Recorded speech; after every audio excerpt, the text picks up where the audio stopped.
High বন্ধুরা, কেমন আছো? আশা করি ভালো আছো। আবারও নিয়ে চলে এলাম নতুন একটা ভিডিও। ভালো লাগলে লাইক কমেন্ট করবেন আর সব বন্ধুদের কাছে ভিডিওটা শেয়ার করে দেবেন। আর পুরোপুরি ভিডিওটা দেখবেন, টেনে টেনে দেখবেন না, তাহলে কিছুই বুঝতে পারবেন না। যাই হোক, দেখতেই পাচ্ছ আমি এখন কড়াই বসিয়ে দিয়ে দিয়েছি। কড়ার ভিতরে সাদা তেল দিয়ে দিয়েছি। ঘরে শুধু ভাত থাকলে কি করবেন সেটা দেখে নিন কি করবেন। অবশ্য আমি ঘরে কটা বরবটি ছিল, বরবটি দিয়ে বাচ্চা কাচ্চা অবশ্য সবজি খেতে চায় না।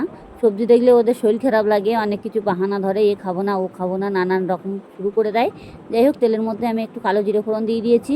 আর এই দেখো সবজি কী কী কেটে নিয়েছি সেটাও আমি বলছি। কটা বরবটি, একটা পটল, এগুলো কেটে নিয়েছি। নিয়ে এটাকে ভালো করে ভাজবো। যেটি হোক, আমি একটা একটা দুটো তিনটে পেঁয়াজ দিয়ে দিয়েছি, তিনখানা পেঁয়াজ দিয়ে দিয়েছি, আর একখানা টমেটো কেটে নিয়েছি, আর দুখানা কাঁচা লঙ্কা দেবো। আপনারা যেমন বাচ্চাদের লঙ্কা দেবেন, কেমন খাবে কেমন খাবে না, অনেক বাচ্চারা লঙ্কা খায়, অনেক বাচ্চারা খেতে পারে না। যেটি হোক, লঙ্কা না দিলেও চলবে, দিলেও চলবে। যাই হোক, দুটো লঙ্কা আমি এখন কেটে দেবো। আর এই সবজিগুলো তার আগে আমি ভালো করে ভেজে নেবো। দেখতেই পাচ্ছ সাদা তেল দিয়ে ভাজতেছি, সরষের তেল দিইনি। এবার আমি পেঁয়াজগুলো কাটা ছিল, সেই পেঁয়াজগুলো দিয়ে দিয়েছি, আর দুখানা কাঁচা লঙ্কা দিয়ে দিয়েছি, দেখতেই পাচ্ছ। এবার এটাকে আমার ভালো করে ভেজে নিতে হবে, একদম পুরো ভাজা ভাজা করে নিতে হবে। এখন আমি যেতে হোক লবণ দিইনি, লবণটা আমি কিছুক্ষণ পরে দেবো। একটু ভাজা না হওয়া পর্যন্ত লবণটা দেবো না, না হলে একদম পুরো ল্যাটকায় যাবে। আর এগুলো পুরো ল্যাটকালি হবে না, পুরো গোটা গোটা থাকবে, আর পুরো ভাজা হয়ে যাবে, আর খেতেও কিন্তু খুব দারুণ লাগবে। যাই হোক, এটাকে দেখতেই পাচ্ছ একদম পুরো ভাজা ভাজা হয়ে গেছে অনেকটা। এবার আমি কিছুক্ষণের জন্য আর একটু হালকাভাবে ভেজে নেবো, নিয়ে একটু লবণ দিয়ে দেবো। এই যে লবণটা দিয়ে দিচ্ছি, দেখতেই পাচ্ছ, এই যে লবণ দিয়ে দিয়েছি। এবার আমি ভালো করে নাড়াচাড়া দেবো। এই যে ভালো করে নাড়তে হবে। অবশ্য বাচ্চারা ঘরে অনেক সময় খাবার পছন্দ করে না, এ বাইরের খাবার খাবো, এই খাবার খাবো, সেই খাবার খাবো। বাচ্চারা সবসময়ের জন্য এইসব খাবার, নানান খাবার বাহানা করে।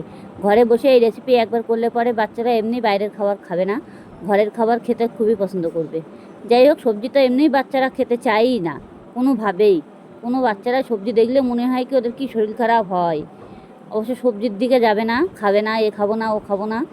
এবার আমি একটু টমেটোগুলো দিয়ে দিয়েছি।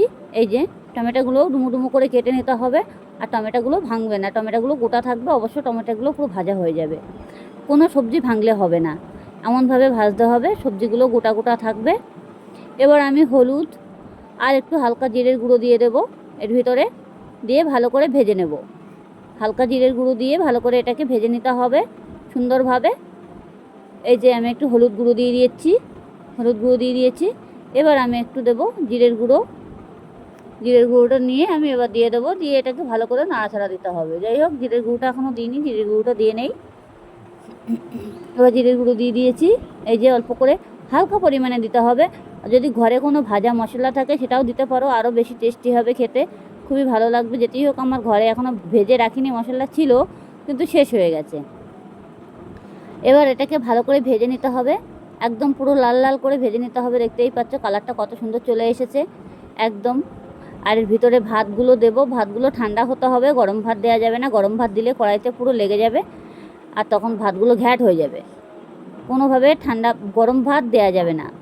ভাতগুলো গরম হলেও ঠান্ডা করে নিতে হবে, পুরো ঠান্ডা হয়ে যাওয়াটা দরকার ভাতগুলোর, তাহলে ভাতগুলো কড়ার মধ্যে দিলে কোনোভাবে লাগবে না।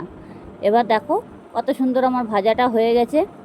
সবসময়ের জন্য বাচ্চাদের এইভাবে খাবারগুলো করে দিলে বাচ্চারা এমনি এগুলো মুখরুচি খাবার, যখনই করে দেবে তখনই দেখবে এমনিই দৌড়ে চলে আসবে যে খাওয়ার জন্য, যেটা না খাবে সেটাও খাবে, এরকমই করতে হবে। যাই হোক, এটাকে আমি ভালো করে ভেজে নেব এখন খুব সুন্দরভাবে। এই যে এবার আমি দুখানা ডিম রেখে দিয়েছি, সেই ডিম দুটো দেবো, এখনও একটু ভাজে নেবো, তারপরে দুখানা ডিম দিয়ে দেবো। আমি কড়াইগুলো সাইড করে নিলাম। এবার তেলটা মিডিল পজিশনে চলে আসবে, ওটা নামানোর কোনো দরকার নেই।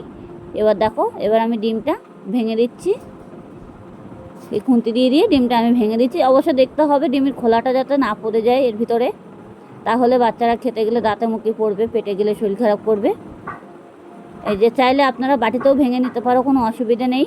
আমি অবশ্য তাড়াতাড়ি করে কড়ার মধ্যে দিয়ে ভেঙে নিচ্ছি, অনেকে অনেক সময় পারে না, ডিম ফাটাতে গিয়ে ডিমের খোলা পড়ে যায়, তখনও বাচ্চাদের শরীর খারাপ লাগবে, খেতে পারবে না, দাঁতে পড়বে, গালে পড়বে। যাই হোক, এটাকে আমি এখন ভালো করে ভেজে নেব। এবার দেখতেই পাচ্ছে ডিমগুলো পুরো ল্যাটকাই গেছে, পুরো ভাজা ভাজা হয়ে যাবে। এবার ডিমটাকে একদম পুরো ভাজা ভাজা হয়ে যাবে, ডিম ওর সাথে পুরো ঝুড়ো ঝুড়ো হয়ে যাবে, একদম পুরো ভেজে একদম গোটা গোটা হয়ে যাবে। দেখো, দেখতেই থাকো। এই যে ডিমগুলো পুরো ভাজাও হয়ে যাচ্ছে, একসাথে নামানোর কোনো দরকার পড়ে না সবজিগুলো। আর সবজিগুলো সবসময় খেয়াল রাখতে হবে যাতে পুড়ে না যায়। এগুলো যাতে পুড়ে গেলে কোনো টেস্টি থাকবে না, আর খাওয়ার কোনো মানে ভ্যালুয়েশন থাকবে না, খেতে গেলেও কোনো ভালো লাগবে না। যাই হোক, এটা দেখতেই পাচ্ছি আমার ডিমটা অলরেডি ভাজা হয়ে গেছে অনেক কথা বলতে বলতে। এবার আমি ভাতটাকে নেব। ভাতটা ঠান্ডা হতে হবে, আমি আবারও বলছি ভাতটা ঠান্ডা করে নিতে হবে। ভাতটা গরম ভাত দেওয়া যাবে না, গরম ভাত দিলে কড়াইয়ের ভিতরে লেগে যাবে। ভাতটা গরম হলেও ঠান্ডা করে নিতে হবে ভাতটা, যেভাবেই হোক। যদি মানে ফ্রিজ থাকে তাহলে ফ্রিজের মধ্যে দিয়ে কিছুক্ষণ ভাতটা ঠান্ডা করে নিলে তাহলে ভাতটা পুরো গোটা গোটা থাকবে আর ভাঙবে না, আর একদম পুরো গোটা গোটা ভাত থাকবে। এরকম আমি এখন ভাতটা দিয়ে দিচ্ছি। এই যে এই ভাতটা দিয়ে দেবো। আমাদের এমনিতেই সরু চালের ভাত খাওয়া হয়, আমরা এমনি মোটা চাল খেতে পারি না যেটি হোক।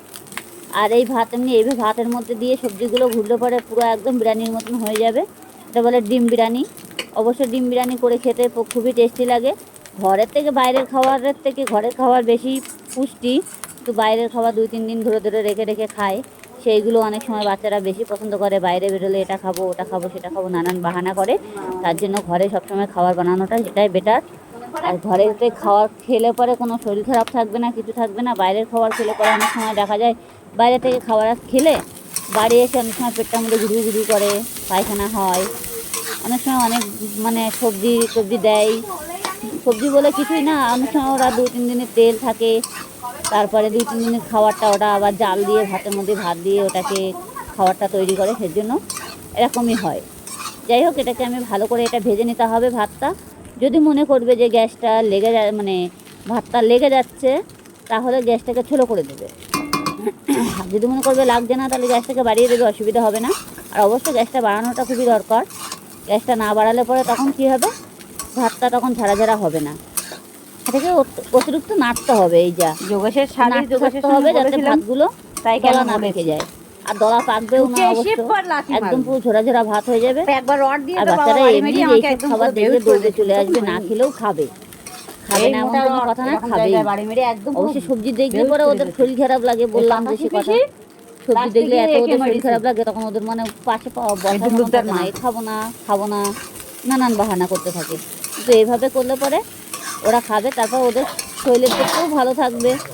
এমনি সবজিটা বাচ্চাগুলো বেশি পছন্দ করে না, বড়রা যতটা সবজি খেতে পারে বাচ্চারা খেতে পারে না। খাবো না, ওদের ডিম দাও, মাছ দাও, মাংস দাও সবসময়ের জন্য, তাহলে এগুলো বেশি পছন্দ করবে। যাই হোক, এটাকে আমি ভালো করে এখন ভেজে নিচ্ছি। এই যে অলরেডি দেখতে পাচ্ছি ভাতগুলো পুরো ছাড়া ছাড়া হয়ে গেছে, আর একদম পুরো পোলাও ভাতের মতন হয়ে গেছে ডিম দিয়ে। অনেকটা বিরিয়ানিও বলতে পারো, পোলাও বলতে পারো, যেটা খুশি বলতে পারো, কোনো অসুবিধা নেই। কিন্তু ভাতগুলো একদম পুরো বিরিয়ানির ভাতের মতন পুরো ঝাড়া ঝাড়া ভাত হবে, একদম কোনোভাবে লাগবে না, কোনো কিছুই হবে না। আর বাচ্চাদের যখন দেবে তখন একটা চামচ থামিয়ে দেবে, বাচ্চারা এমনি বসে বসে খেতে থাকবে, আর ভালোও লাগবে। আর অতি অবশ্যই এগুলো খেলে এত টেস্টি হয়, ঘরে বসে এই রেসিপিটা একবার করলে তাহলে বুঝতেই পারবে যে এত টেস্টি খাবার, না খেলে বুঝতেই পারবে না। অসাধারণ খাবার সবসময়ের জন্য। বাচ্চাদের যখন দেখবে যে ভাত আছে, শুধু ভাত আছে, তখন দেখবে তরকারি নেই, তখন তাড়াতাড়ি করে কী করবে, দুটো ডিম ভেঙে দিয়ে সবজি দিয়ে একটু ভেজে ভালো করে ভাতগুলো দিয়ে ভালো করে ভাজা করে আর বাচ্চাদের সামনে দেবে, এমনিই খেয়ে নেবে। এমন কোনো খাবার নেই যে বাচ্চারা খাবে না, বাচ্চাদের খাওয়াতে হবে। আর ওদের বললে হবে না যে আমরা এইভাবে এইভাবে করছি, তাহলে বাচ্চারা বলবে না একটা সবজি দেওয়া রয়েছে, এ খাবো না ও খাবো না, নানান বাহানা করতে থাকবে। বলা যাবে না, খাবারটা করে সামনে নিয়ে যেতে হবে। দেখ এই ওদের তখন বলতে হবে যে দেখছো এটা খেতে পারিস কি না, তখন ওরা এমনিই খেয়ে নেবে। আর তার মধ্যে যদি একটু ভাজা মশলা থাকে এটাও দিতে পারো, কোনো অসুবিধা নেই। আর একটু বেশি মশলাও দেওয়া যাবে না, দেখিয়েছে তো আমি কোনো মশলা বেশি কিছু দিইনি, হালকা একটু লবণ, হলুদ আর একটু জিরের গুঁড়ো, যাতে ডিমের কাঁচা গন্ধ ভাতটা যাতে না থাকে সেজন্য। আর অবশ্য ডিমটা ভাজতে হবে, কাঁচা গন্ধ থাকলে হবে না। অলরেডি দেখতেই পাচ্ছ আমার ভাজাটা অনেকটা কমপ্লিট করা হয়েও গেছে। এবার আমি গ্যাসটাকে একটু কমিয়ে দেবো, দিয়ে হালকাভাবে আরও একটু ভাজতে থাকবো। যত ভাজবে তত ভাতটা টেস্টি হবে। আর একটু লবণটা দেখে নেবে, সবসময় একটু লবণটা কম বেশি হতেই পারে, লবণটা একটু দেখে নেবে, ভাতটা যাতে আর্লি না হয়ে যায় সেরকম বুঝে দেখে নেবে। ভালো লাগলে লাইক কমেন্ট করবেন, আর সব বন্ধুদের কাছে ভিডিওটা পুরোপুরি শেয়ার করে দেবেন।